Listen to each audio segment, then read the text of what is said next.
Ay, Lucas, magandang araw sa inyong lahat. Luzon, Visayas at Mindanao. Ganun din sa mga OFW. Shout out sa tayo guys. Para bagong araw, para bagong vlog na naman tayo. Maroon ulit tayo gagawin. Ito yung Junta City na naman. Ayan ang issue nito guys. Ayan, shout out ka pala kay sir. Sir, shout out. Maraming salamat po sa magdapasyal. Ayan, galing Amadio pa sa sir. Cavite, ayan.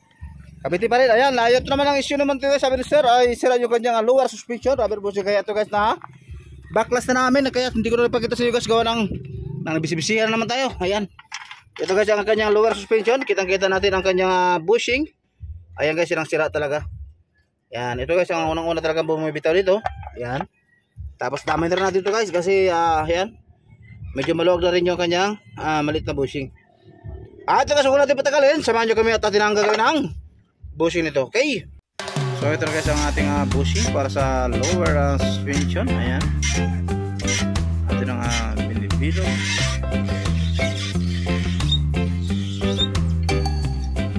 Okay.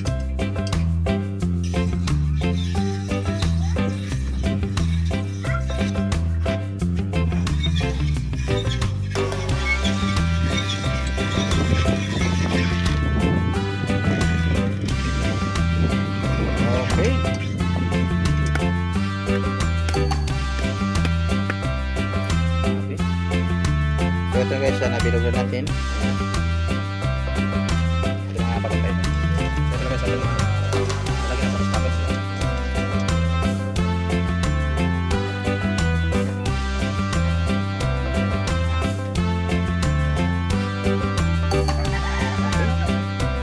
Ito guys, napagin natin. Ito guys, outing na yan.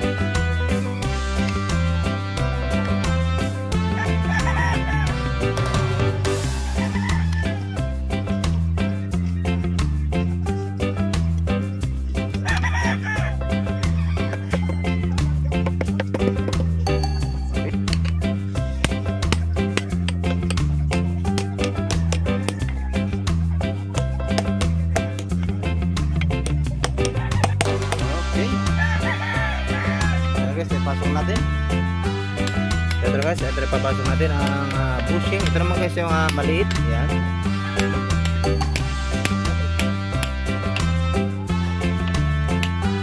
Ito guys, ito ang babawasan yung pinaka-labis na goma.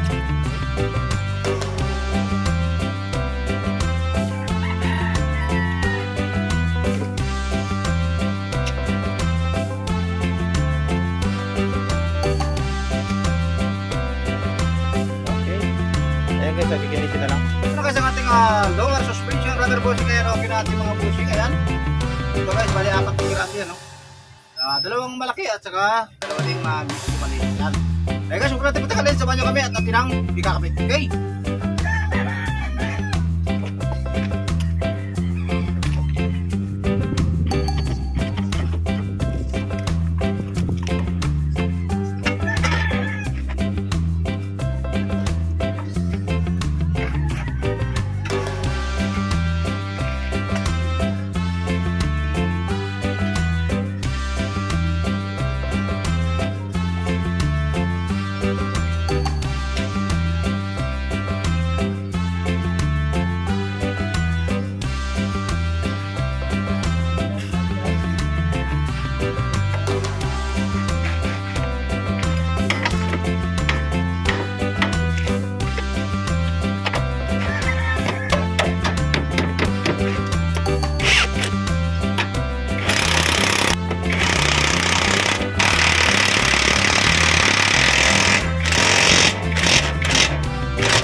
hanggang dito nating video. Maraming salamat sa inyong panood. Kaya kung gusto niyo bro kakuha ng konting idea,